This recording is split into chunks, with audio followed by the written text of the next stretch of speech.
Bismillahirrahmanirrahim. Assalamualaikum warahmatullahi wabarakatuh dan salam sejahtera buat semua penonton. Nama saya Syahurin bin Maisa, pelajar dari Universiti Terbuka Malaysia dalam jurusan Ijazah Sarjana Muda Pengurusan dengan Kepujian. Pada kali ini saya ingin mengupas berkaitan dengan satu tugasan yang telah saya laksanakan dalam satu kajian di mana tajuk kajian ini adalah komunikasi antara budaya di Malaysia.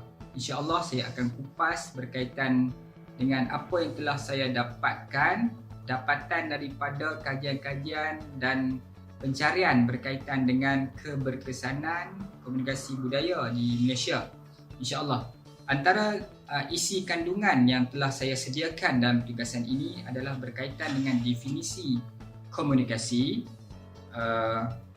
kemudian kepentingan komunikasi antara budaya, keberkesanan komunikasi antara budaya di Malaysia, halangan-halangan komunikasi antara budaya di Malaysia, kemudian dan yang terakhir adalah cadangan strategi dalam memperbaiki kelemahan komunikasi antara budaya yang ada di Malaysia sekarang. Tuan-tuan dan puan-puan, daripada dapatan yang saya perolehi, definisi komunikasi adalah berkaitan satu proses perpindahan maklumat, perasaan, idea dan fikiran seseorang atau sekumpulan individu yang lain terhadap individu yang lain. Itu adalah definisi berkaitan, secara ringkasnya adalah berkaitan dengan komunikasi. Seterusnya, komunikasi juga terbahagi kepada dua kategori, iaitu yang pertama komunikasi interpersonal, yang kedua komunikasi intrapersonal. Komunikasi interpersonal adalah berkaitan komunikasi antara individu dan individu yang lain lebih daripada seorang untuk mencapai matlamat ataupun makna yang ingin disampaikan, dan juga dibuktikan oleh kajian yang saya temui melalui penulisan Charles and Robert 1983 sebagai komunikasi sebagai penguraian, pemprosesan, penyimpanan dan pengkodan fisiologi dan psikologi yang muncul dalam diri individu, iaitu itulah komunikasi intrapersonal. Okey, itu adalah dua kategori. Seterusnya, komunikasi antara budaya. Definisi yang saya temui dan secara umumnya, komunikasi antara budaya adalah komunikasi antara budaya, proses pentafsiran dan perkongsian makna dengan individu dari berlainan latar belakang ataupun berlainan ras dan budaya. Itu adalah maksud komunikasi antara budaya. Baik, tuan-tuan dan puan-puan, dalam komunikasi antara budaya terdapat kepentingan-kepentingan yang harus dibincangkan dan amat penting dalam penyatupaduan di antara sesuatu komunikasi dalam negara. Seterusnya, memperkembangkan ataupun memajukan negara, faktor utamanya adalah perpaduan yang mana asasnya adalah komunikasi antara budaya. Di antara kajian dapatan yang saya dapatkan adalah kepentingan komunikasi antara budaya. Yang pertama adalah persempadan. Maksudnya, kita tidak boleh lari daripada persekitaran yang tanpa sempadan, iaitu penghijrahan warga asing ke sini dan kita keluar negara, contohnya pertukaran pelajar dan sebagainya. Yang seterusnya, kepentingan ekonomi, yang mana kebergantungan ekonomi dan pertukaran teknologi itu adalah antara faktor yang kedua.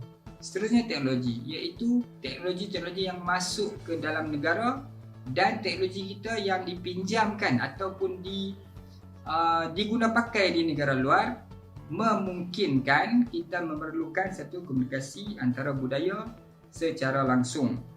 Seterusnya, imigrasi. Terdapat di seluruh dunia, imigrasi berlaku di dalam negara, sesuatu negara dan percampuran ini mewujudkan satu komunikasi dan memerlukan satu pendekatan komunikasi yang mantap. Seterusnya politik. Di antara keperluan ataupun kepentingan seterusnya adalah politik, yang mana tidak mahu ataupun tidak itu berlaku secara langsung di dalam politik dunia, iaitu negara kita, perhubungan negara kita antara dua hala, contohnya negara Arab dan negara Malaysia, berlaku mengeratkan silaturahim antara negara. Baik, tuan-tuan dan puan-puan. Seterusnya, bagaimana keberkesanan komunikasi antara budaya di Malaysia? Yang pertama, kejayaan Malaysia telah menarik pelbagai pelabur dari negara luar untuk datang ke Malaysia sebagai contoh yang mana kita telah membuktikan kejayaan kita sejak merdeka sehingga kini. Yang mana keberkesanan yang boleh dilihat buat masa kini ialah penyeragaman sistem pendidikan melalui dasar-dasar pendidikan, yang mana kerajaan telah membuat persefahaman antara semua kaum dalam satu bahasa, iaitu bahasa Malaysia. Kemudian yang keduanya, peranan media massa, iaitu media massa di Malaysia telah diselia ataupun diberi satu penyeragaman dalam menapis ataupun mengeluarkan satu kenyataan secara rasmi adalah untuk menjaga satu perpaduan melalui komunikasi teknologi. Seterusnya, integrasi ekonomi yang telah berlangsung di dalam negara kita, yang mana kita telah mewujudkan satu komunikasi antara teknologi-teknologi yang ada di Malaysia, pencampuran warga dan sebagainya dalam sektor pekerjaan telah menunjukkan kejayaan Malaysia dalam komunikasi antara budaya. Baik, tuan-tuan dan puan, seterusnya saya teruskan dengan intipati yang saya dapatkan adalah halangan-halangan komunikasi antara budaya. Di antara yang saya kenal pasti, halangan-halangan yang terdapat di dalam negara kita adalah tidak memahami budaya dan adat resam kaum lain. Itu adalah antara halangan yang pertama, yang mana kita tidak belajar untuk bagaimana mengetahui adat-adat resam kaum lain. Yang kedua, proses sosialisasi. Maksudnya tumbesaran daripada kanak-kanak lahir sehingga besar tidak bercampur baur ataupun tidak bercampur bersama dengan kaum-kaum lain.